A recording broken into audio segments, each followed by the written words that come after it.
Alright guys, so I guess part 2. This is the whirlpool that was making noise down here in the motor.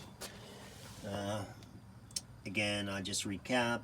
If you press start and you have a tub full of water, and all you hear is a humming noise and a series of click click up on the board, there's a good chance it's not your motor that's bad.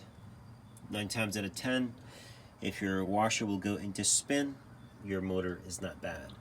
Now, not always, but 9 times out of 10.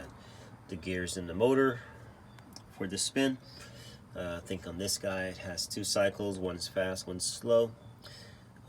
Either way, one would still work if the motor was good. So the problem with this guy is the board. So we're going to mimic pressure again by blowing into this tube.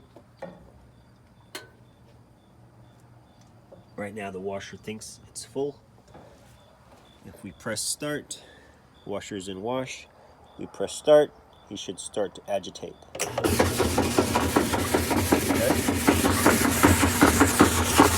Washer is agitating. And that's how you diagnose a bad motor on a GE washer. Sorry, a bad board, not a bad motor. Blooper.